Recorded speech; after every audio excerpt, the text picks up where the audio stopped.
Good morning, everyone. How are you? Welcome to Spanish United Radio. My name is Enrique Sanchez, founder and director of Spanish United. Today, we have a very special guest this morning. Would you be kind enough to introduce yourself to the audience, please?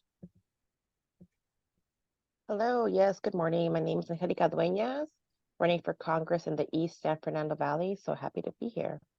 Likewise, welcome for being on the show. Thank you. Thank you for having me.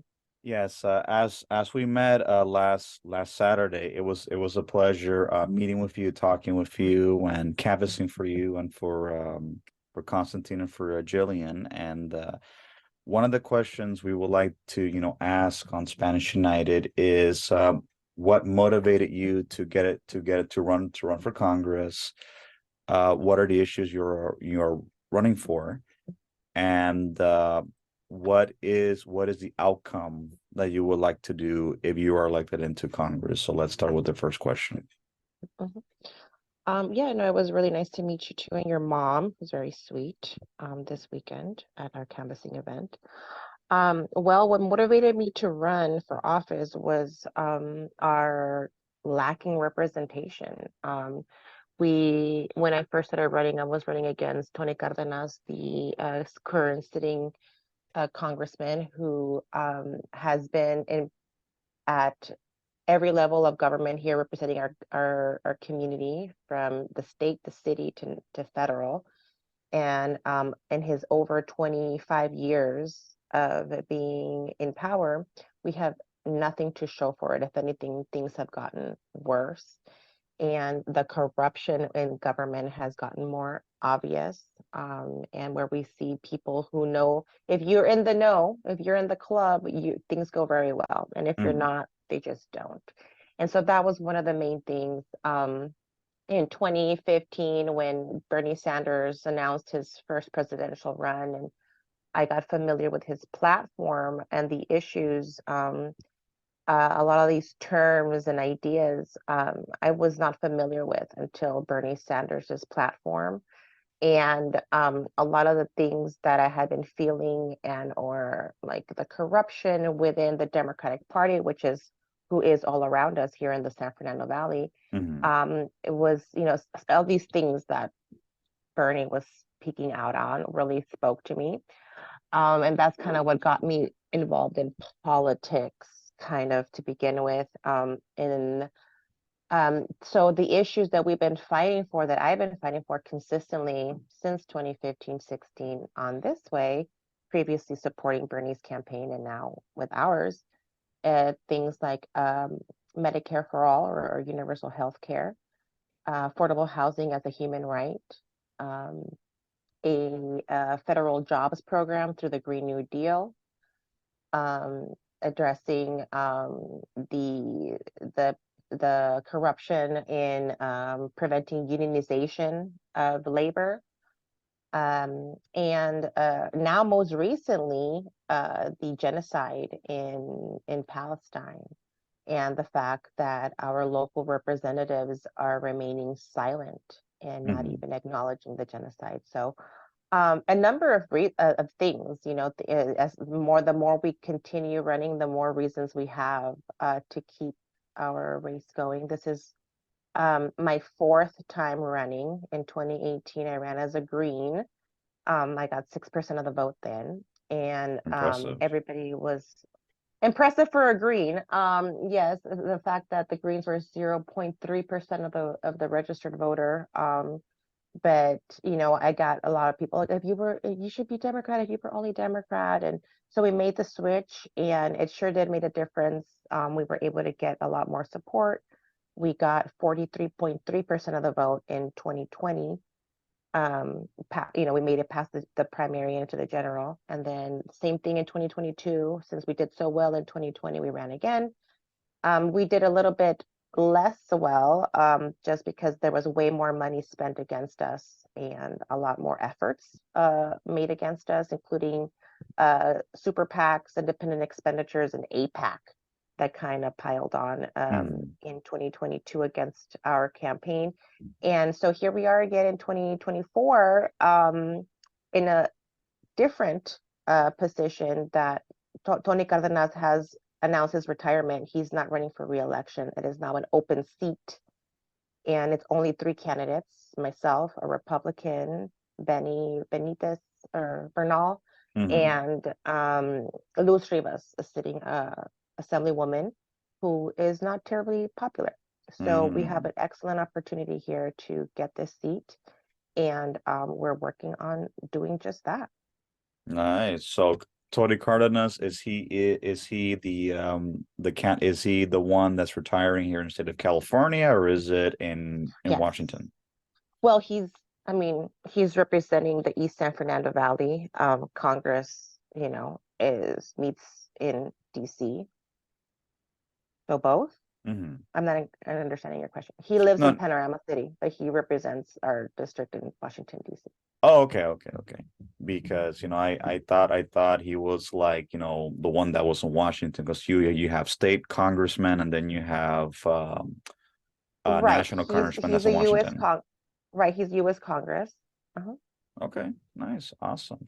I really commend you what you're doing because it's a lot of work. Running for office is not easy, and there's a lot of red tape. But I think you know our government needs change because we have been receiving the same status quo for the last 20, 30 years, and we just haven't seen the results or the fruit of our labor. Mhm. Spanish United, we started about 4 years ago, primarily on a grassroots basis, where we're still on a grassroots basis, and we advocate for Hispanic civil rights, Hispanic unity, and also, we need to have more Hispanic representation because, like you said, the San Fernando Valley has a huge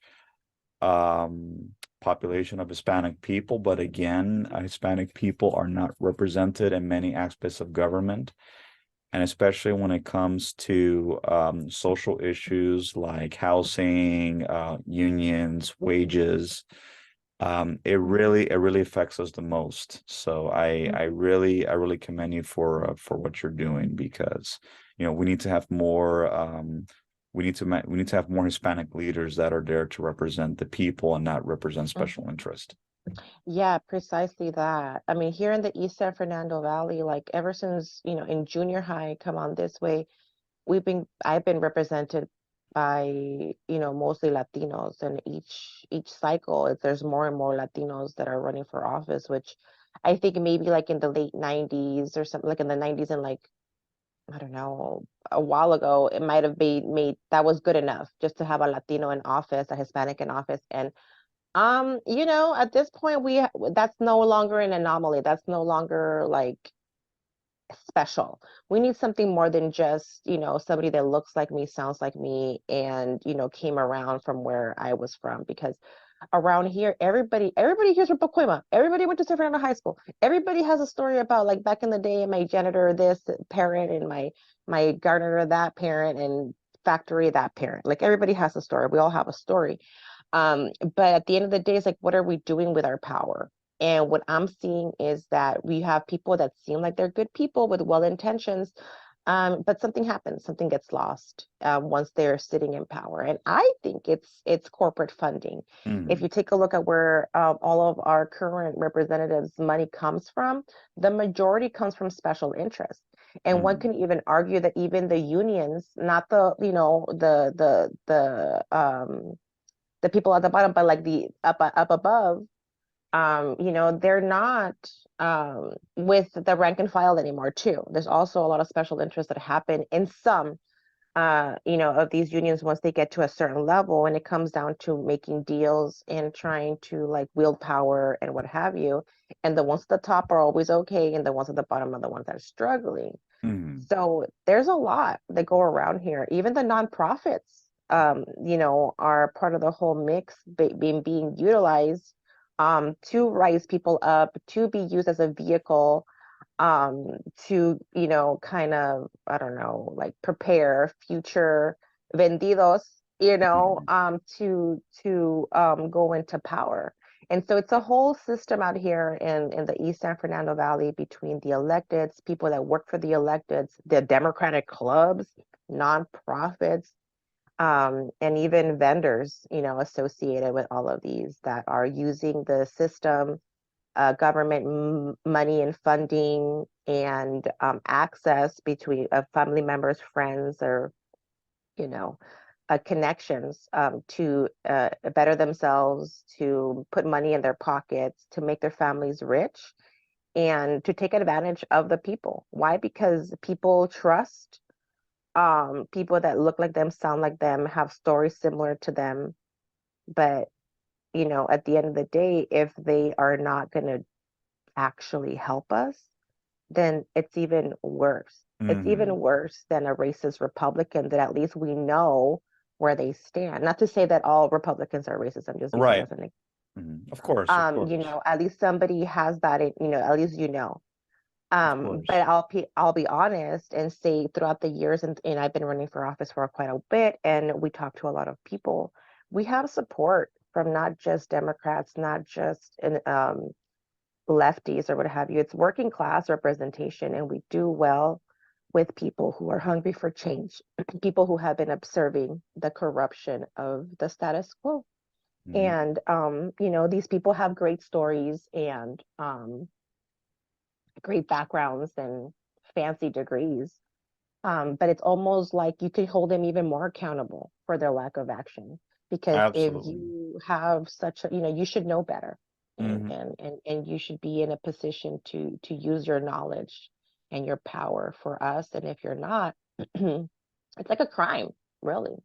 Well, of course, because every public official or civic representative is there to represent the interests of the public. That's the reason why Hmm. people elect them. And if they don't do their job knowingly, it is a crime because they're supposed to fill their obligations. And the problem is, there hasn't been really accountability or prosecution of public officials that don't do their job. It's like, it's very Yeah. important that we need to hold our public officials a- accountable. So that way, for me, for example, like it's very important that every time I vote for my representatives, I always tell them I'm giving my vote to you, but at the same time, I want to make sure that you do what you say, not say what you do, because I think Hmm. accountability and integrity is it's very important.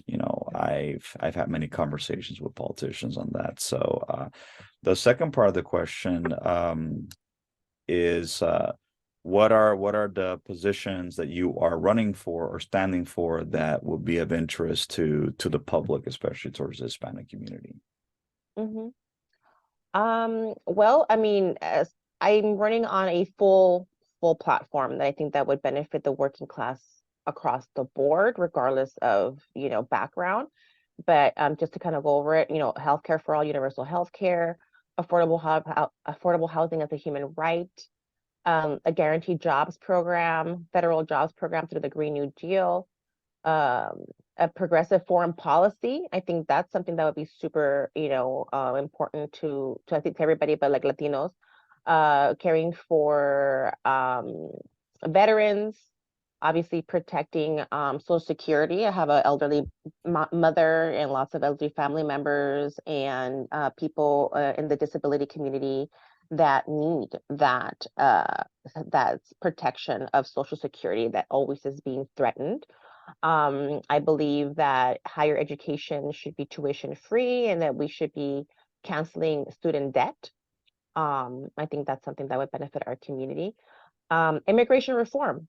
I believe that, we need a path for citizenship for the 10, 11 million undocumented people who are already here in this country. And we need a peaceful foreign policy that will address the reason why so many people need to migrate and leave their homes, their families, and everything that they know in order to seek out safety. So I think that that's something that we can also address. And I think that we need to be commonsensical. And I don't believe in open borders. I do believe that our, borders are there for a reason and they should be protected. But that we also have the ability, the technology, to make it in a humanitarian way, and not have our borders be a death trap like we have going on right now in certain parts of Texas. Mm-hmm. We have the technology, the people, and the ability to keep our, borders safe without putting physical barriers even. I think, we have cameras, sensors, heat sensors, etc., to be able to keep eye on things as we're seeing with fentanyl crisis and um, arms coming in and out of the United States of America. Yes, we do need to have our borders, secured. But we need a humanitarian immigration system. We need to make asylum seeking process faster and easier. We can hire 100, what is it, 1,000 new IRS agents. I think that we can hire some, immigration judges and lawyers, and people are needed to facilitate these processes. And another thing that I've been kind of most recently looking at is the migration trails. If you take a look at the migration trails from South America through Central America, up to Mexico to the US Mexico border, from Guatemala on down, if you take a look at where the US military bases are and other like UN bases that are scattered throughout Central and South America, you can see that the migration trail is already lined up with those centers there, those facilities.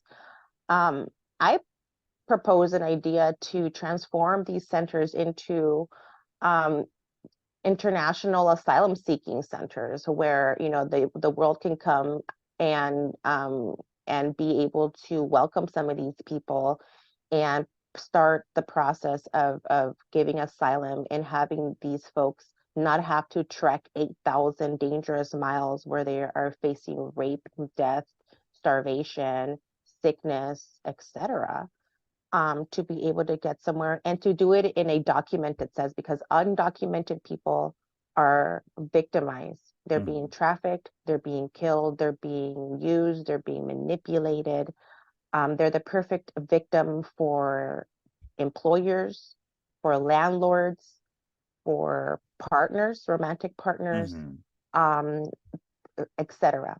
And so what we need to do is create a process where our current undocumented brothers and sisters here in this country who have been here for a long time, who have children, who have businesses, who have property, who have been here doing the right thing and trying their best to get documented, to have that chance. I know so many people who are are still waiting for a meeting. They're still waiting to go and even present their case to the immigration, people in their area. Things are moving very slowly for people who have been here already, and they're seeing that we're seeing like this, other people who just are getting here, getting housing vouchers, job program, permits. It doesn't make sense. Something's happening, and we're not doing it right. We need to do it right. And I think that the people who are already here need to be made um need to be made priority in the process of a path to citizenship, you know. Mm-hmm. And so those are a couple of things and that we've been coming around to more solidly the more people that we talk to. Undocumented people who are frustrated seeing how people are getting skipped ahead of them. Mm-hmm. And so that's what we're hearing a lot about here in our district. Our district is really big. It's like over 700, I don't know, like maybe like 750,000 people. Only about 350 or so are registered voters. So, we have a big community here of immigrants, both documented and undocumented. And so Mm-hmm. we get to talk to a lot of people. Yeah, And I've spoken to many people that have told me that one thing that bothers them is that since the war in Ukraine, many Ukrainians, have been replacing Hispanic people for a lot of Mm-hmm. services. Like here in Glendale, like I see a lot of Ukrainians that many of them don't speak English, and yeah, they're Mm-hmm. given like all the red carpet treatment, and Mm-hmm. many of them look down at Hispanic people. Mm-hmm. I'm not saying all of them are that way, but No. I have Mm-hmm. seen that many of them treat Hispanic people very badly, and I don't think that's right. Mm-hmm.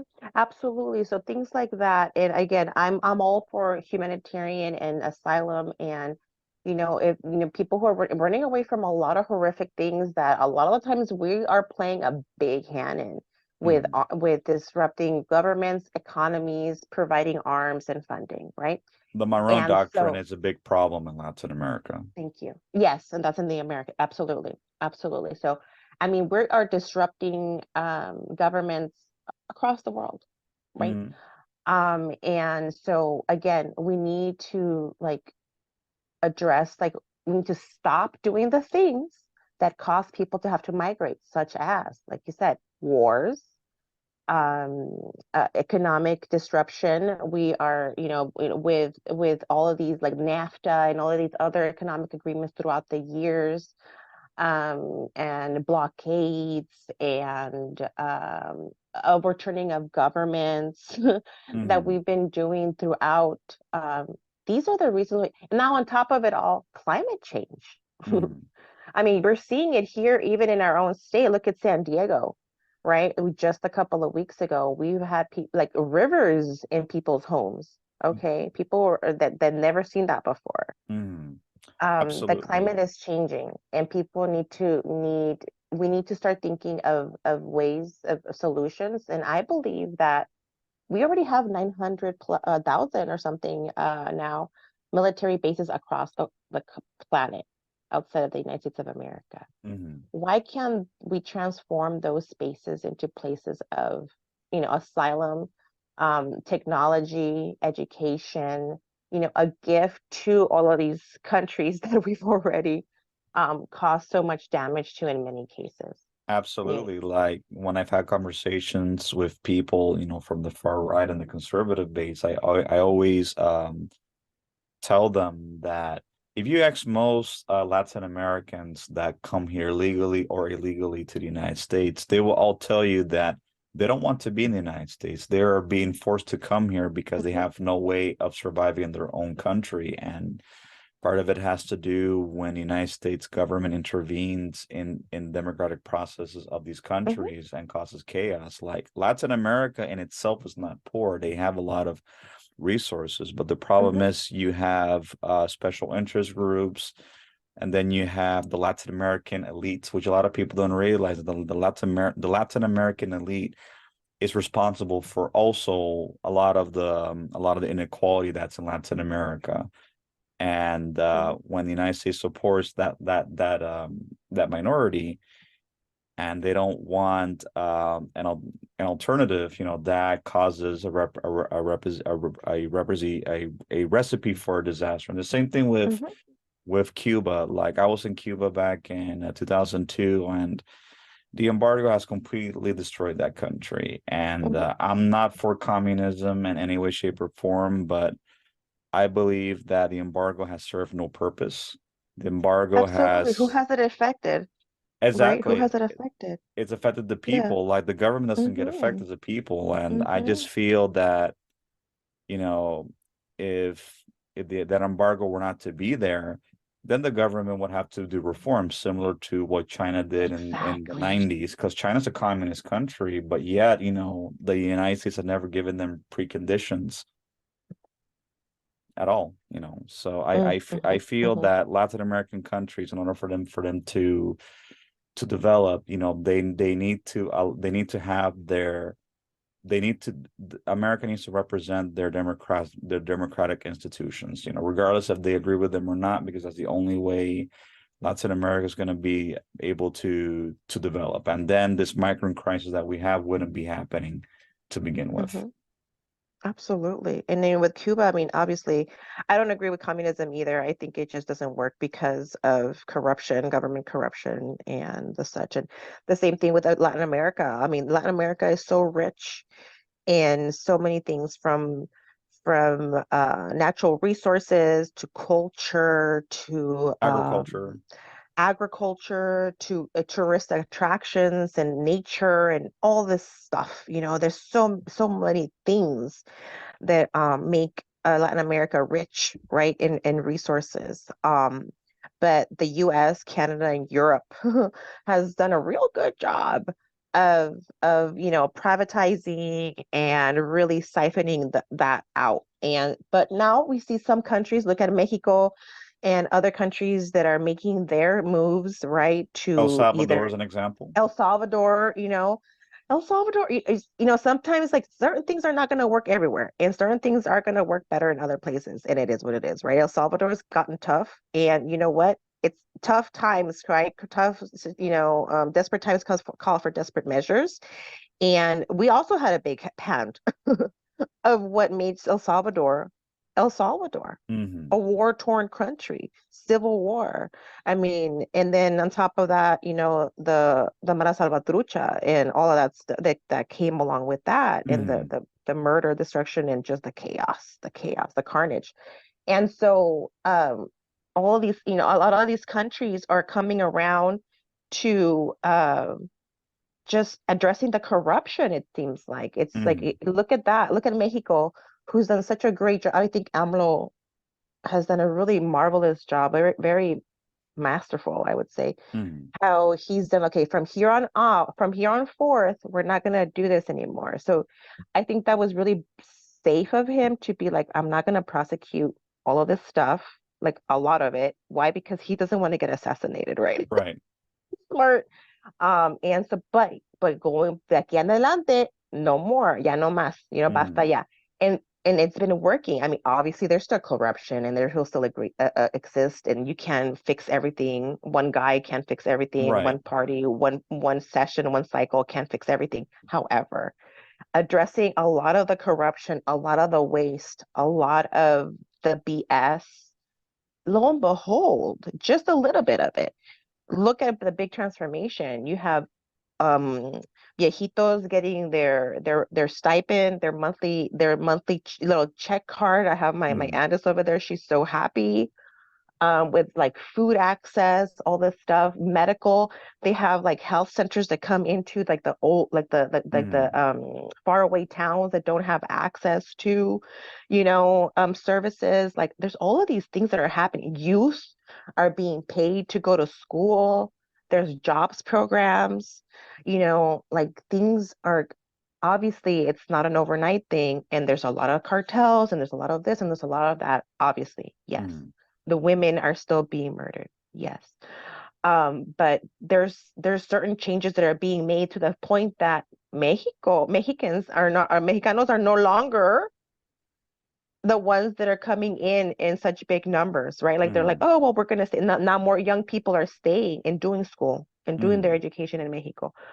Um, the same thing with El Salvador. Not as many people are leaving. Why? Because things are getting better. And so people feel safe to stay.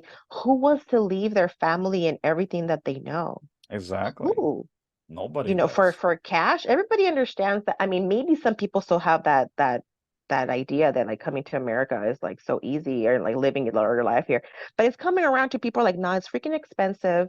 It's hella crazy expensive. And if you're like coming from another country, even if you're a scientist, right? Like if you're coming undocumented, you're gonna have a hard time for a good minute. Like, not to poop on opportunity and hard work. And yes, by all means, people do make it. It's not easy. It's Right. really, really hard. I And feel so, that today um Latin Americans get mistreated the most when they come to the United States. Like I don't really see that with Asian immigrants or even immigrants from the Middle East. Like I feel that is easier for them to move up because primarily a lot of them come educated. The problem with with our people is that many of them don't come educated, and like I've said many times, unless you come to open up a business, you have to know English and you have to have some type of a skill, or else you're not going to move up. Like that's the reason why you have many barrios and slums, is because many of them are not able to move up. It's like many of them are worse off here than they are in their home country. So I feel that by keeping the poor in their home countries, at least, they'll be able to survive and move up. Like what you said, it's many migrants are not coming like they used to because it's getting very difficult for them even to just, survive on basic necessities. Like many people that are American born are really able to make it themselves. Imagine, Mhm. foreigners from other countries that don't know the language, that don't have the skills, that don't have the Right. education.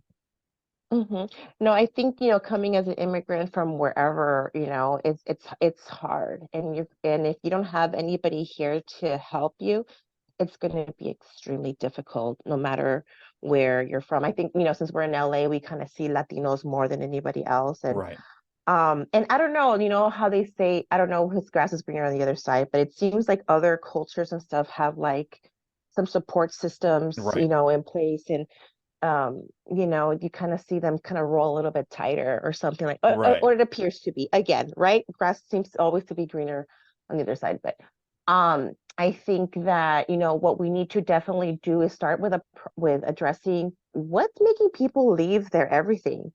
What would make them stay, right? And then go and then kind of go from there. Acknowledge, I think it's common sense that we need a secure border. There's way too much stuff coming back and forth from like people running away from their crimes, right? Mhm. Like you always saw the movies back in the day. Right. You'd drive down to Mexico, right? And then or how about this one? You hear a lot about people killing people in Mexico, and then they run away to America. Mhm. So like I don't want to go with like, oh, they're sending us their rapists and their whatever. Right. No. But I'm just It's saying back there and are forth. people, it's like that. People running away from crimes, right? And like so for one, so like, let's just be common sense. We need to secure our borders. For like just like stuff like that. Drugs and things like that come through, guns back and forth. We need to address that. We need a humane immigration policy. We need to be able to process people and to figure out why are people coming through and what we need to do to acknowledge their need, right? Not everybody's running away from something super terrible. Some people, are looking for economic opportunity, and that may or may not be good enough reason, to make it in as an asylum, as an asylum seeker, Right. right? So we need to just look through and be, common sense about these things. We need to partner up with other countries who are also in need. Um, there's Latinos thriving in Europe. Mhm. People make it seem like the United States of America is the only people, Latinos thriving in Canada, In China, so in y- Asia, oh Australia. yeah, thank you. And then or like Central and Southern Americans thriving in Mexico. Right. So I think that we need to just acknowledge that our foreign policies have caused a lot of the problems. At the same time, we have a lot going on over here. Yes, almost is this madrosos, we fucked up and everything like that. So we need to stop doing that. And now we need to try and figure out how to fix it.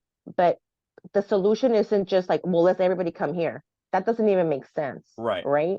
It serves no So purpose. It becomes we need unsustainable to over time. it's not sustainable over time, blah, blah, blah. Pero también, like, what can we do to make people thrive? I stop and think about, like, what will life have been if, like, my parents would have just stayed in Mexico and we would all be Mexicanos right now and be Right. right there in Mexico right now. How would life have been different? How would that town have been different? How would just Mexico be different if the Mhm. good people stayed, right? Mhm. And a lot of the times it's like, not to say like, oh, there's no good people in Mexico, but there's like a lot of smart and a lot of ingenuous people that leave because of that, because they're like, ah, aquí no la voy a hacer, right? And then they take off. And imagínate if they would have had that opportunity to just thrive in Mexico. And Absolutely. so things like that. So I think I find it interesting that I actually live 9 minutes away from where I was born. And in some ways, I feel like, oh, man, that's kind of like a little bit whack and feels like I haven't gone anywhere. Mhm. But at the same time, it's like, here I am, I'm 40 years old. You can write down 29. Mhm. I'm 40 years old. And I live where in the same property where I got brought home to from the hospital. What a privilege. Oh yeah, not too many people can live in the same place. What a privilege. And it was my parents, sacrifice. And, when back then, my parents used to rent the garage. And then the owners eventually ended up selling, and my parents were fortunate enough to be able to buy the house. And this was Nice. like in Hello? after they got Mhm. amnesty, Mhm. they were able to purchase a home. Okay, so imagine that, how things were back in the 80s, where a factory worker, like two factory workers, were able to buy a home, Right. you Well, back know. then the cost of living was much cheaper. Well, anyway, Absolutely. Angelica, we've come to the end of our time. I wanted to Yeah. tell you thank you so much for being on the show. You have been a wonderful guest, and Thank you. to your constituents in your district, whoever wants to reach us on Spanish United, we are available on all social media platforms. Thank We you. we are on Spanish United, Facebook, X, Instagram, YouTube. Hmm. And for those that want to reach out to me, you can reach us out on those platforms. And as soon as I'm finished here, I will text you and email you the podcast link, and you will share it with everyone on your site. Thank you so much for coming on the show. Thank you. Thank you so much for having me. And just really quickly, Sure. Angelica4Congress.com. That's the number 4, Angelica4Congress.com. Check us out, and hopefully we can earn your support.